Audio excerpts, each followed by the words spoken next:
इस कहानी के पीछे का तर्क अगर आप समझ गए तो आपका मन काबू में हो जाएगा, क्योंकि इसका भाव प्रेरणादायी है। एक बार गौतम बुद्ध किसी नगर से गुजर रहे थे। बुद्ध की नजर एक कपड़े के व्यापारी पर पड़ी जो दुखी और हताश दिखाई दे रहा था।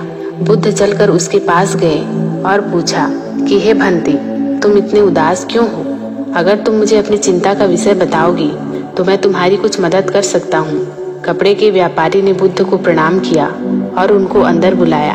उस व्यापारी ने कहा कि जब से मेरी पत्नी की मृत्यु हुई है तब से मेरे घर पर मेरे छोटे बेटे की देखभाल करने वाला कोई नहीं है, इसीलिए मैं हमेशा उसको अपने साथ अपने दुकान में ले आता हूँ, लेकिन वह मेरे दुकान पर आने वाले हर ग्राहक की पगड़ी को उछाल कर फेंक देता है। कभी कभी उनका झोला उठाकर बाहर फेंक देता है। मैंने उसको बहुत बार समझाया, डांटा, लेकिन वह मानता ही नहीं। इसकी इन हरकतों की वजह से मेरे सारे ग्राहक खुद को अपमानित मानकर वापस चले जाते हैं। बुद्ध बोले, मैं तुम्हारी सहायता कर सकता हूँ, पर तुम मुझे वचन दो कि मैं जो भी करूँगा तुम उसमें दखलंदाजी नहीं करोगे, ना ही कोई प्रश्न करोगे।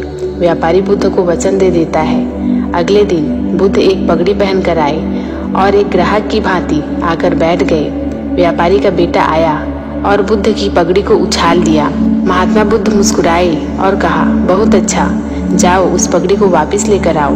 वह बच्चा दौड़ कर गया और पगड़ी लाकर बुद्ध को दे दी। अगले दिन बुद्ध एक कुल्हाड़ी और एक लकड़ी लेकर आए। उस लड़के ने फिर से उसकी पगड़ी को उछाल दिया। बुद्ध ने उस लड़के को कुल्हाड़ी और लकड़ी दे दी और कहा, जाओ इस लकड़ी को काटो। व्यापारी को थोड़ा सा डर लग रहा था कि कहीं उसके लड़के को चोट न लग जाए, लेकिन उसको अपना वचन याद था। 7 दिन तक महात्मा बुद्ध कोई न कोई काम लेकर आते और उस लड़के से करवाते। शीघ्र ही वह लड़का भूल गया कि उसको किसी की पगड़ी उछालनी है। व्यापारी बहुत खुश हुआ और बुद्ध को धन्यवाद दिया। मुझे पता है कि इस कहानी का और मन के वश का कोई विशेष संबंध नहीं है, लेकिन पहले आप इस तर्क को समझ लीजिए। अगर हम अपने मन को अपने हिसाब से काम नहीं करवाएंगे तो मन अपने हिसाब से काम करेगा। मन वश में हो सकता है यदि मन को हम अपने अनुसार चलाएं।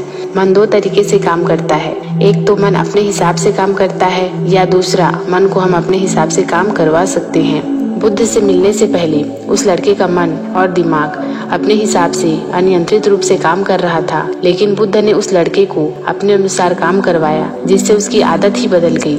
इसी तरह से हमें भी अपने मन को अपने हिसाब से चलाना चाहिए ताकि वह हमारे वश में रहे, जिससे हमारा मन व्यर्थ के कामों से हट जाए।